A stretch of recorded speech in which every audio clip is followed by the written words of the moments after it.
I'm Marshall Kozlov, and this is Arsenal of Democracy. Never before has our American civilization been in such danger as now. Danger against which we must prepare. But we well know that we cannot escape danger by crawling into bed and pulling the covers over our heads. We must be the great arsenal of democracy. My guest today is Geoffrey Cain.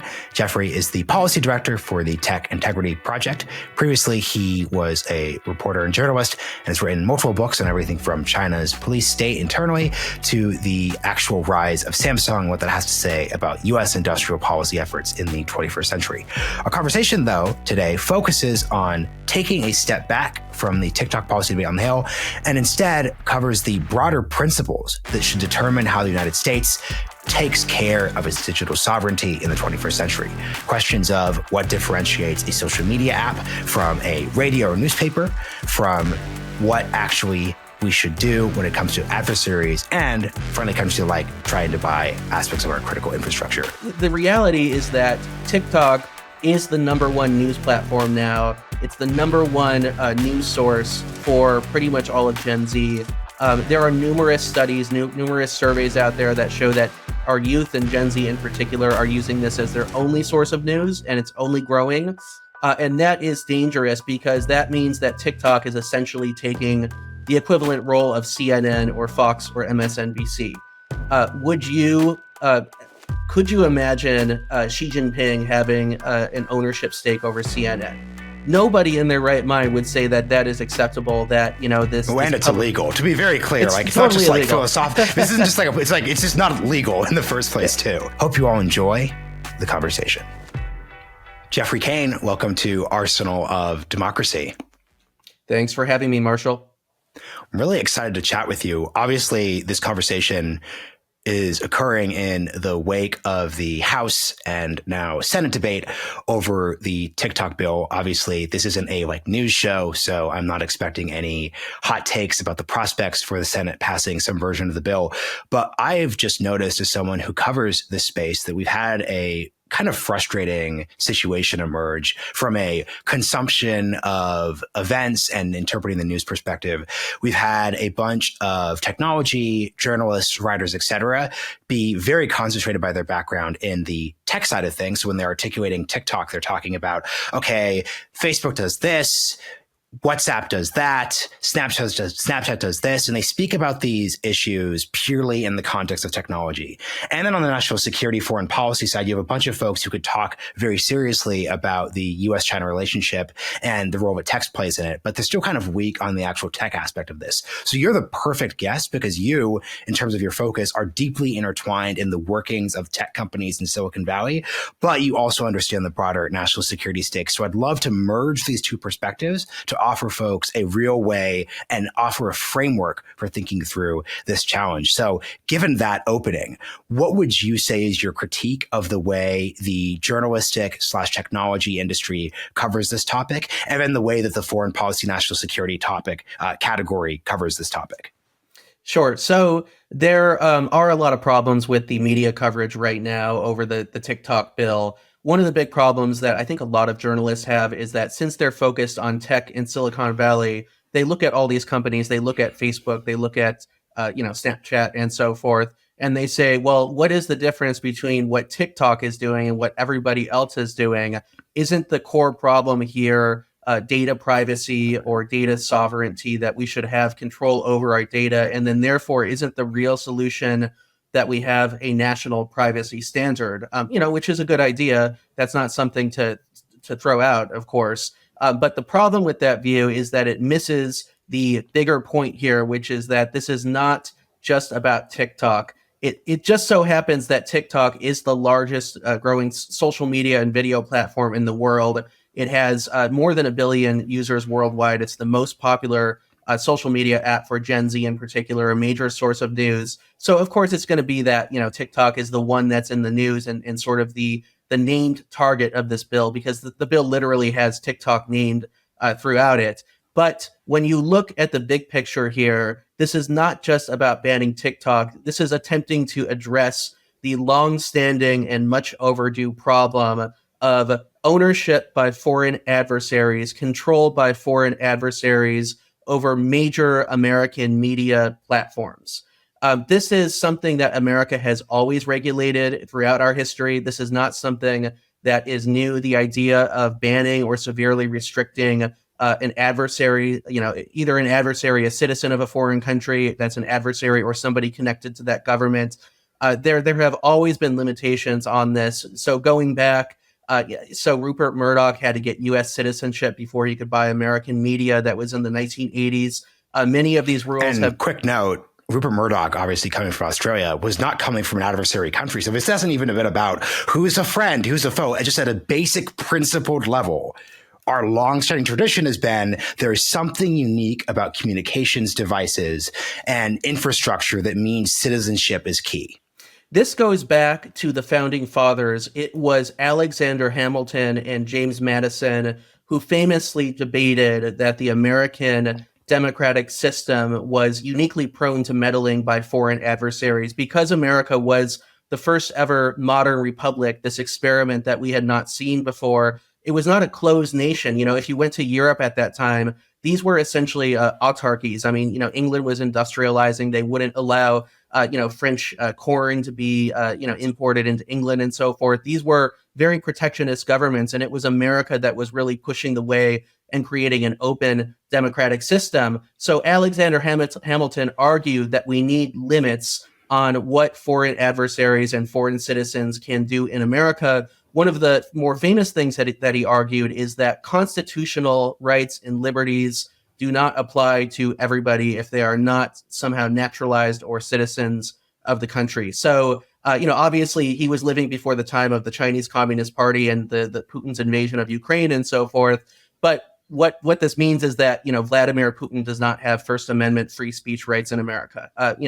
The Chinese Communist Party is not allowed to simply hire whatever lobbyists it wants and to send them into Washington, D.C. There are limits on what these people and these leaders can do. And this is really an extension of what we've always done. It's especially applied to media and communications. There are numerous laws on the books, the Radio Act, the Communications Act of 1934. These were created because there were serious problems in those areas with the new formats of radio and then television broadcasting. There were concerns that since it was a free-for-all, radio was being used by whoever wanted to use it to spread whatever they wanted. And this actually led, one of the reasons that led to the sinking of the Titanic.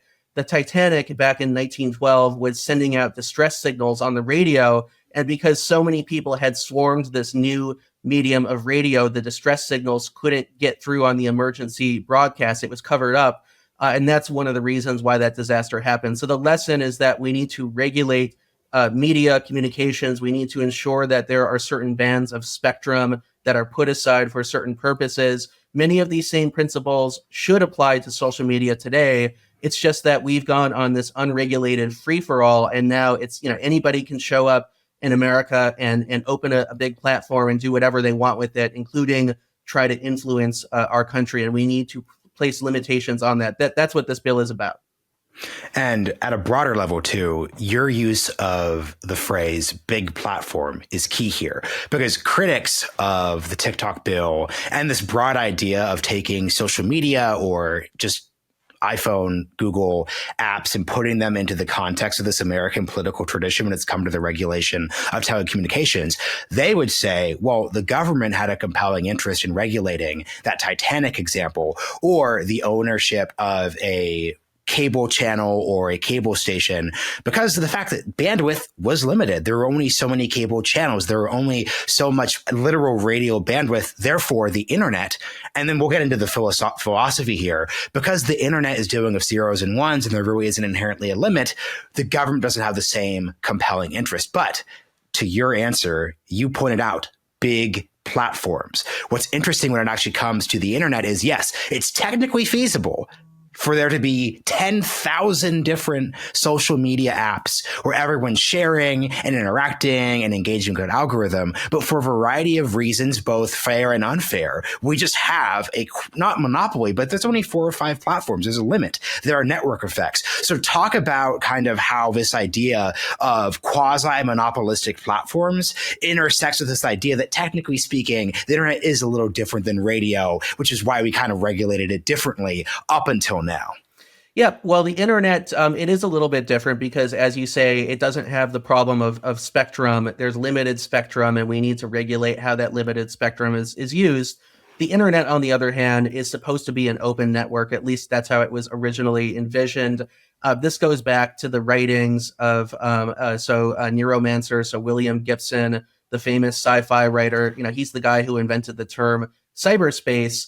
This was about 30, 40 years ago, a time when this whole concept of the internet was new and emerging.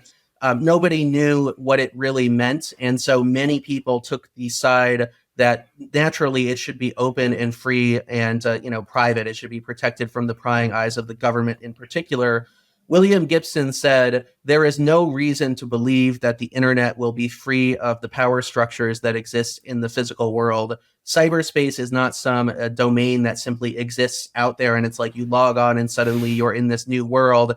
Those power structures, those legal structures will migrate. And the reality is that governments will be able to marshal the resources to create systems of control over this new emerging internet. So what does that mean for us today? Well, look at what's happened on the internet. It's done a lot for us. I mean, I'm not a technological, I'm not one of these Luddites who think that, I don't think we should roll back the clock.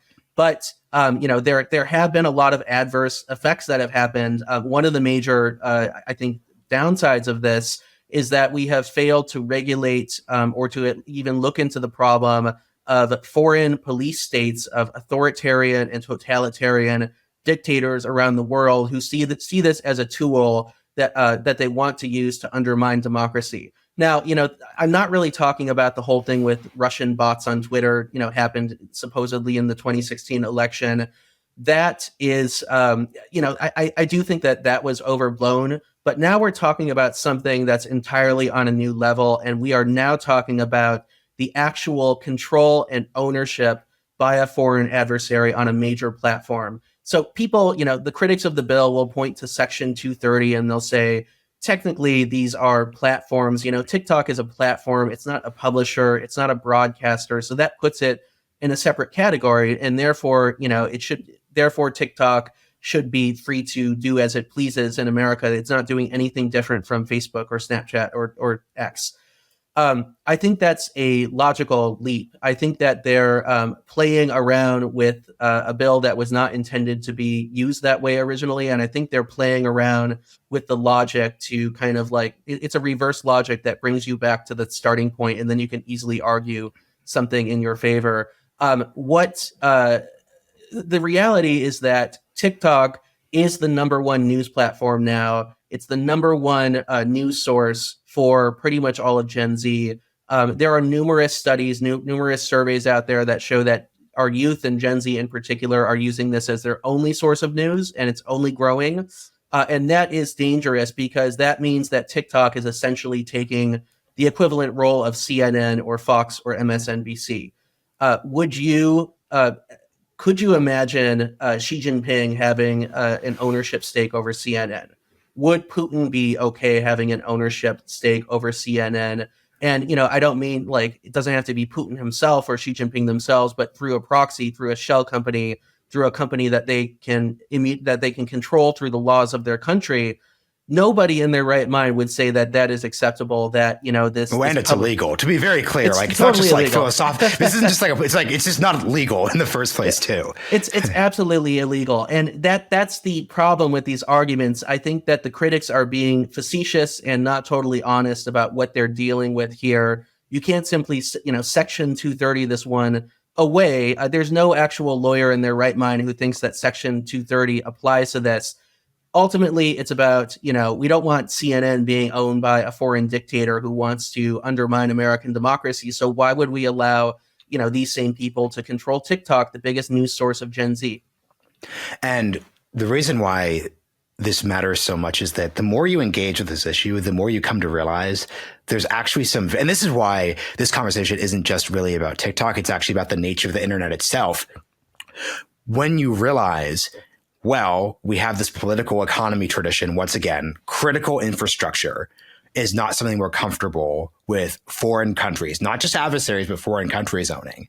The onus, I think, is on the pro-TikTok, pro-adversary acquisition side of things to articulate why exactly does social media not clearly, and I'm not even talking about the legal arguments, obviously they're the courts, but I'm saying at a baseline philosophical level, why does social media, broadcast, algorithm, why does it not fit in? And what you kind of hear from folks, I've had some pretty frustrating podcast episodes about this recently. What you hear from folks is, well, this is really about the fact that social media has users. And because there are users and everyday people, not only does that bring up First Amendment issues, which we'll put to the side for a second, but it means at a baseline level, social media is just different than a radio station or a newspaper. And my response is, if you kind of think about it, I don't think that's actually true at all when you just actually think of what's happening at a technology level. So once again, let's say there is a broadcast station in the 1970s in Philadelphia. Broadcast stations you can call in. Like you as a actual consumer could call into the station and share your thoughts. Let's say there's a newspaper in Baltimore. You can write a letter to the editor in that newspaper. You could actually have a situation where that newspaper said, hey, we are going to be entirely user reader generated. We're not going to report. We're not going to hire any reporters. We're just going to have this like weekly paper that goes out and then people just mail in their responses and then we post as much of it as we can. So once again, the idea that the fact that individual people can interact with the telecom broadcasting aspects of social media, to me, doesn't seem to change the underlying realities, because you could say to yourself, well, yes, it's true that the Soviets want to buy this radio station, but really if they're not allowed to buy this station, or if they're forced to sell this station because let's say there was a shell company that pulled it off, that's restricting the speech of people, because people use this station to call in and share their thoughts. Like, think of public access television. People could just send in a tape and then there's a show. So I'd love for you to really talk about, frankly, you and I have an ideological perspective here. Just the idea that social media, especially broadcast, algorithmically driven social media, is different from radio or newspapers. Isn't that coherent once you actually focus on what is technologically happening and how people are interacting with it? Yeah, absolutely. I mean, absolutely. You're right on all counts.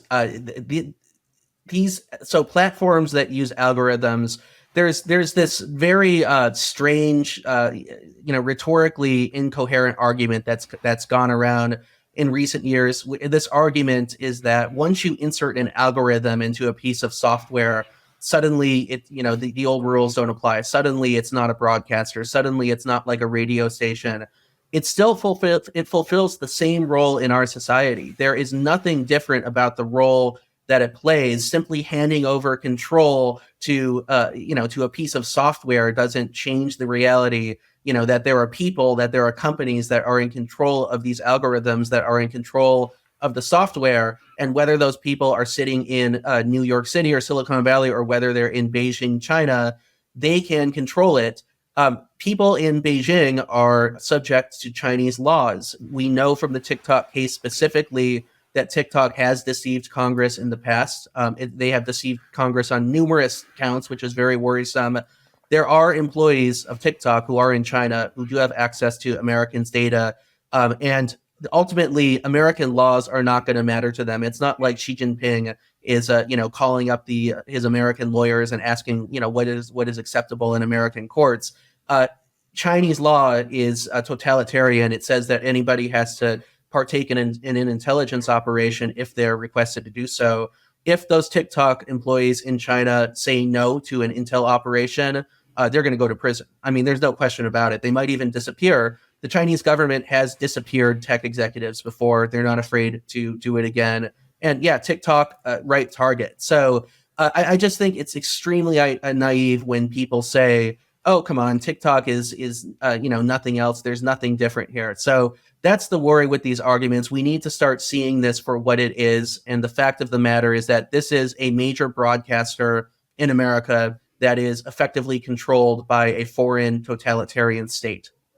Yeah, and I love your phrasing of just because an algorithm is inserted into something doesn't mean that it's inherently different. Because once again, this isn't just about the TikTok bill. I think this is really about the fact that at a variety of levels, the political economy tradition of this country has been lost when it's come to our approach to the internet. So what I really want policymakers to consider is, okay, just because there's an algorithm, and let's be frank here, I'm speaking loosely, but what even is algorithm, right? Like, what even is algorithm? Think about it this way. What if you insert the phrase, just refer to algorithm as like an AI?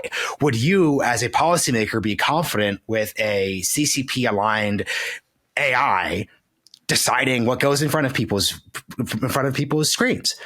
Obviously not. I think there's just something like about the term algorithm that feels very neutral. So maybe we need to like think about these things like in different manners, but just because the algorithm there doesn't really change anything inherently.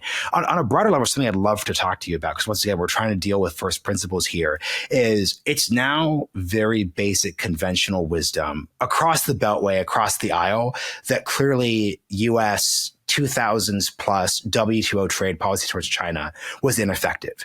We let them in. It's obviously a gamble, a defensible gamble, but it's a gamble. The gamble is that admitting them into the system will lead to liberalization at an economic level and then ideally on a political level as well. An equivalent category that I haven't seen as much focus on, and I think the fracas over this bill should be reviving, is the idea that we also during the 2000s made another gamble. It was a little different than the WTO one, but thematically is related, which is in the 2000s, the US, certain American tech companies are allowed to enter into the Chinese market. So for example, like Bing is available in China, but there are a variety of US tech companies that not only have to eventually leave, but are never actually allowed in the first place. So Facebook's an example of one that was never allowed in the first place. Yahoo, Google are companies that eventually have to leave because of the difficulties. So there was just a situation where Chinese tech companies could come into our system. We could not go into their systems. At the time, everyone acknowledged this. There were congressional hearings. This was very, very controversial at a level that the trade policy wasn't in terms of like the mid 2000s. But once again, the same gamble is made. We are confident long term that the relationship is moving in a direction where this is going to work in our favor and be okay. Clearly, that is broken down. So we are sitting in a wake of a 20-year gamble not working. So I'd be curious for your kind of interpretation of the 2000s to 2020s period when it came to this. And if you disagree with my characterization of this being a gamble similar to the WTO gamble, I would just love to hear your articulation of this history and how you have concluded from that history where we should go next. So yes, absolutely. It is sad that the gamble that we took in our trade policy was a gamble that failed. It's a gamble that outright failed. There was not even a silver lining to the massive losses that so many American companies have posted after going into China, thinking that they were going to be treated fairly under WTO rules. The fact of the matter is that America is an open market where we tend to be open for business to everybody, whether they are a dictator committing genocide overseas or whether they are, a regular American just trying to make it in their garage. It's sort of like I find it so interesting that American law treats a lot of these people the same way, which should not be the case. I think that you're right that our political economy, we do have a skewed vision of our political economy and what our ancestors actually built.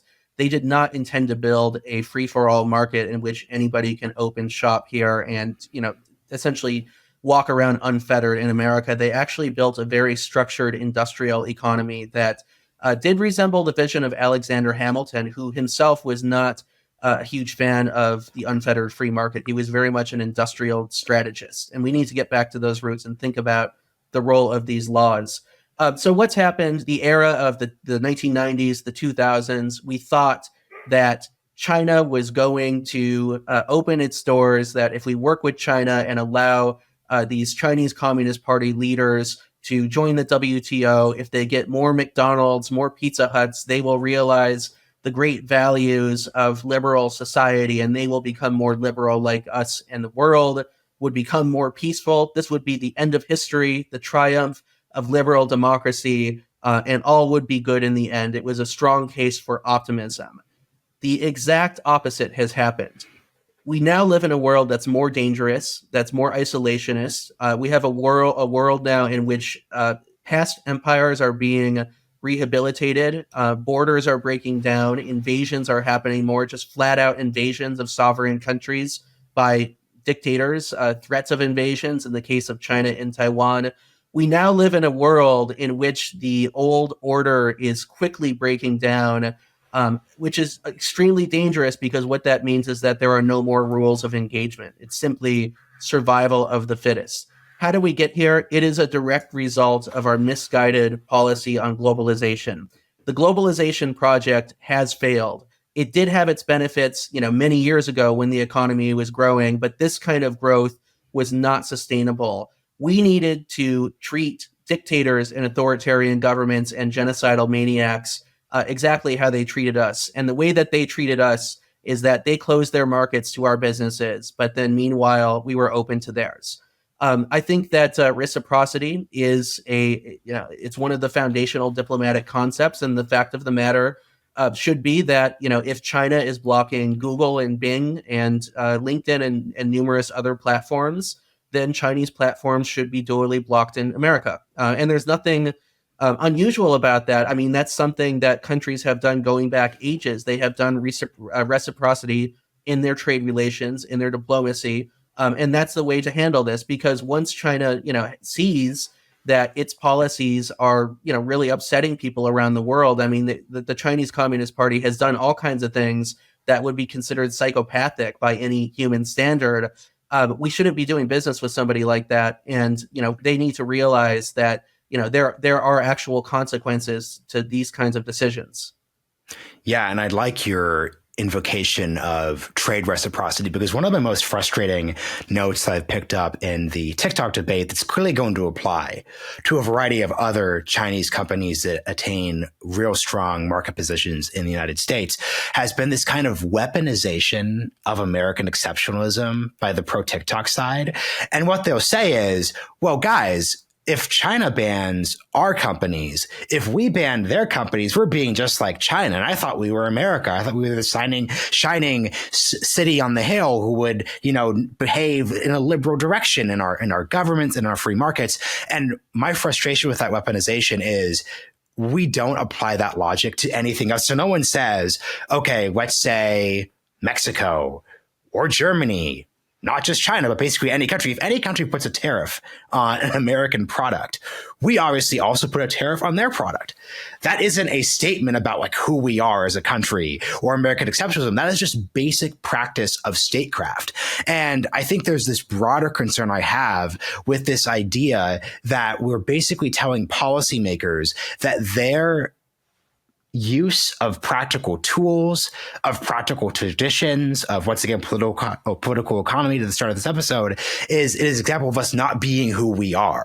American exceptionalism is this important idea that I deeply believe in, but I'm incredibly concerned about people using it to suggest that it's inherently American to let your markets be taken over hypocritically by not just an adversary, but any country. We would just never do that in any other context. So that's why I just think the second we reframe TikTok as a basic trade issue, this isn't about digital fentanyl. This isn't about addiction. This isn't about, whether or not the CCP has done X, Y, or Z. This just at a baseline level should be as simple as, look, if the Europeans banned American tech companies from entering into their markets, it would be a logical and proper, and by the way, a policy that would design against folks doing that.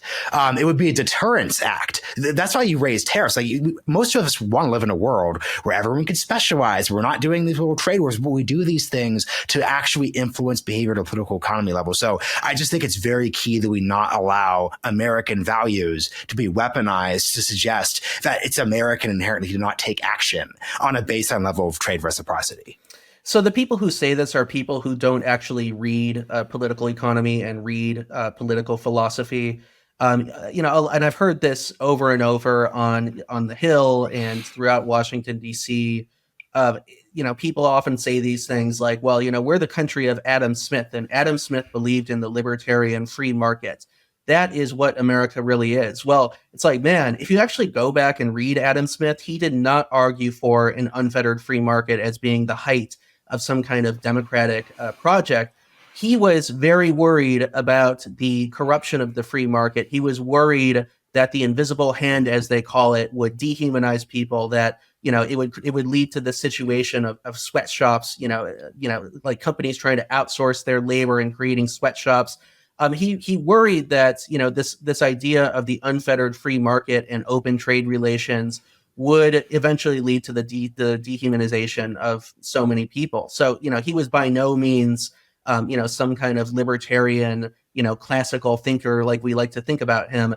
And I think that this is what we need to instigate. We really need to infuse our policy with more of these ideas. We need to look at the fact that open and free markets can lead to the dehumanization and also the death of many people overseas. So, just to give one example, so I'm currently the policy director at a project called the Tech Integrity Project, and we're documenting and trying to raise more of the conversation on the reverse problem of American big tech companies going to China and authoritarian regimes and partaking in just horrible projects that are indirectly leading to the placement of people in concentration camps, to vast human rights abuses, to national security and military threats here at home. So just to give one example, Microsoft has been a major, just a problematic company in this area. They have been going to China, so they run a laboratory there, Microsoft Research Asia, which has trained many of the key people who have gone on to be sanctioned by the U.S. government for their involvement in making the technologies that allowed the Uyghur genocide to be possible, for making the voice recognition, the facial recognition, these tech projects that have allowed for the world's most sophisticated police state to be erected in China, and also to be turned around and used against us. There are so many companies that have behaved this way. I mean, Apple has gone in gung-ho. They have been hammered recently. The Chinese government has been favoring local smartphone makers, and now their iPhone sales are collapsing in China. Tesla just got hammered. Their stock dropped because Chinese electric vehicle firms have been copying their tech, and meanwhile Tesla is opening like dealerships in Xinjiang where a genocide and concentration camps have been being built. It's just it's truly I mean the level of illogical craziness to this whole idea that American companies, which are supposed to be respectful and loyal to the American flag and its values, are suddenly going to China and saying, actually, we're not American. Now, here we're Chinese. We're going to help put people in concentration camps. And then they come back to America and then they say, we believe in social justice and we believe in, equal rights for everybody and Black Lives Matter. They love to put on that social justice aura here in America. This is the problem of, this whole idea of unfettered trade relations and this unfettered political economy. These companies run wild around the world and they do whatever they want with callous disregard for human dignity and human life. And this is what we need to rein in. This is the bigger idea here, that we need to ensure that our big tech companies are respecting American values, American democracy. They are not working for the Communist Party of China and, Putin and these evildoers around the world. So to really sum up here, to offer policymakers and the engaged audience a way of thinking about this, I'd say your and my suggestion is that we're looking at TikTok, but also other Chinese or adversary-aligned companies that have entered the American market, we should really think about these things from the perspective of digital sovereignty.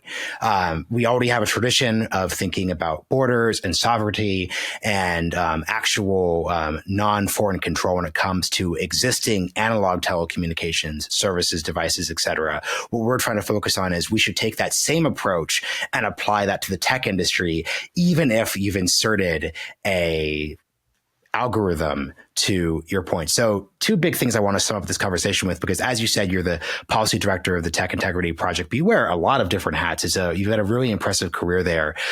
So firstly, you did a big interview of Ukrainian President Zelensky for Wired. You were really focusing on the technological aspect of the war in Ukraine. It's been over a year or two since that interview. I would just love for you to kind of give us a real summation of where you see the technology wave of the future part of that conflict going, and your just current assessment of the state of affairs. Because I've said this on previous episodes, but I'm just fascinated by this topic because the war in Ukraine is just living in two worlds at once. So on the one hand, you have drones. There is some recent reporting that if you're looking at how Ukraine is eliminating Russian tanks in the field, like a disproportionate number of them are being eliminated by drones and other like non-traditional means of attack. At the same time, though, the Russians are focused deeply on manpower.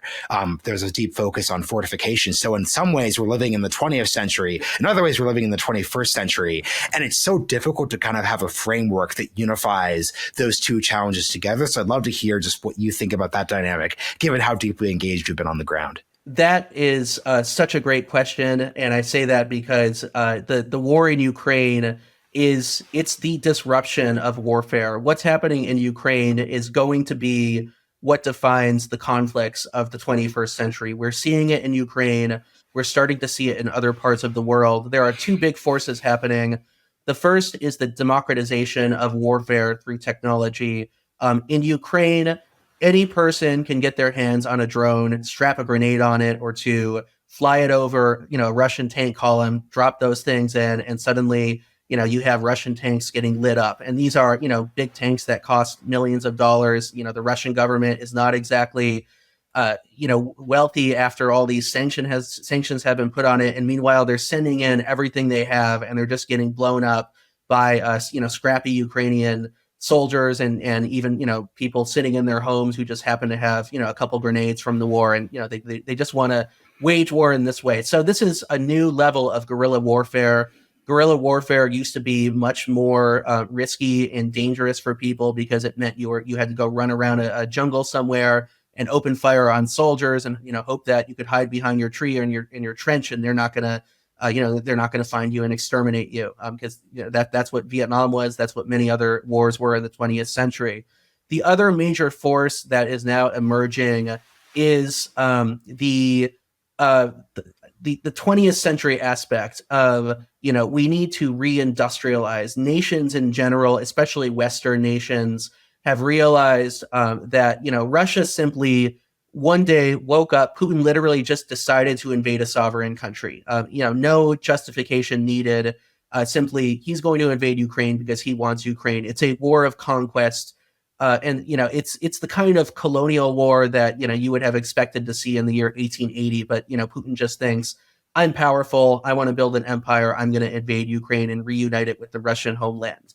The West was totally caught off guard. I mean, I remember a time when I was a foreign correspondent. Nobody thought that Ukraine would be invaded by Russia. They were trying to meddle in the election and they were trying to seize the Donbass, but nobody thought there would be an all-out invasion. There was, and now it looks like there are going to be more because there are other countries that are clearly gearing up for that all over the world. So this is the start of a trend, and what it means is that we need to reindustrialize. We need to be able to go back to the old school thinking. We need enough ammunition. We need to be able to build enough tanks. We need to be able to build aircraft at a moment's notice. We are now entering a phase in human history, this 21st century, this concept of war by conquest, in which actual nations are probably going to be at war in the future, whether we like it or not. This is not, we're not talking about like the Iraq war or Afghanistan, where it's, America versus the Taliban. We're talking about a potential war that could be America versus China, or the European Union versus Russia. That could happen within our lifetimes. We need to be able to quickly turn around the weapons that we need and to keep it going. One of the big problems at the start of the Ukraine war, the U.S. military realized that in the event of its own war, if that were to happen, they would have 2 weeks of ammunition before they'd be exhausted. That was just one study of numerous studies. I could go on and on with these, but those are the two major forces. It's that democratization element, but it's also the need for big industry, big industrialization, because that's the only thing that can sustain a modern war to victory. So it's going to be an interesting few years. I think that we haven't seen the end of this. And I think we've got to be alert. I think that we have to go back and think about industrial strategy as the way forward.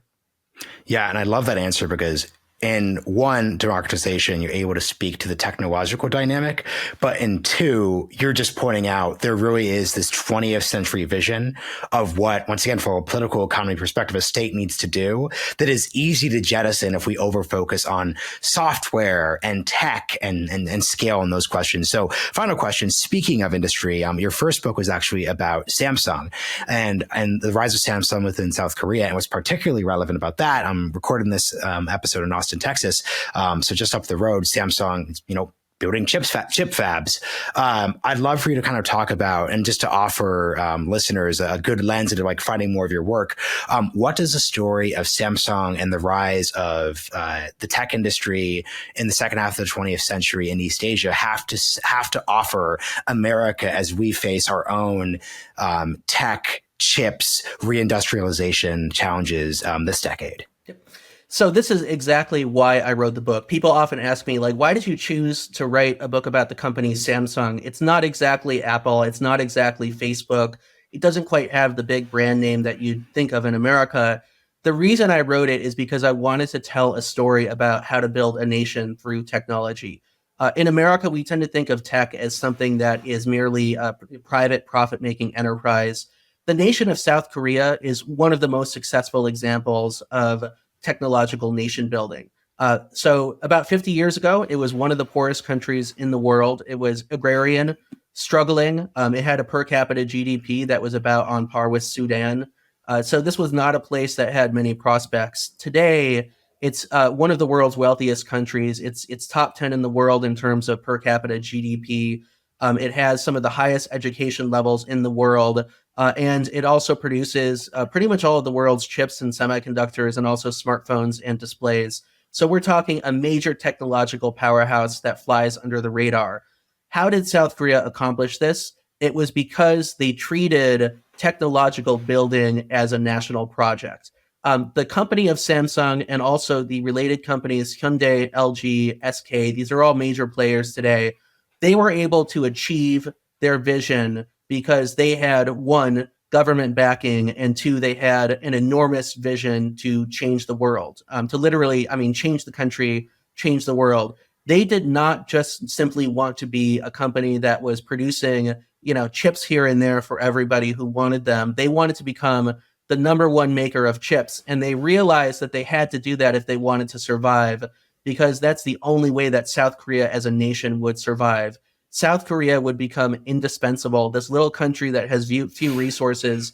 If the whole world, which is happening now, which they accurately predicted, 40 years ago, if the whole world relies on South Korea for chips, that's going to put us in a hugely beneficial position, and we will be able to use that position, those revenues, those tax dollars, to build the nation continuously. This is a story that has also been mimicked in Japan, in Germany, also in Holland to some extent. There are, many countries that have pursued this industrial and technological vision that you don't really see, as much these days in America. My purpose in writing Samsung Rising was to show people that this kind of story is possible, that we don't need to be pessimistic about big tech companies, that we can use them to our advantage and we can, make them do great things. Very well said. Geoffrey Cain, this has been a really fun and I think revelatory conversation. Thank you so much for joining me on Arsenal of Democracy. Great to be here, Marshall. Thanks for watching. Don't forget to hit subscribe below so you don't miss any episodes of Arsenal of Democracy. If you'd like to learn more about the topics covered on this episode or just are interested in broader content on U.S. foreign and domestic policy, be sure to go to hudson.org. See you soon.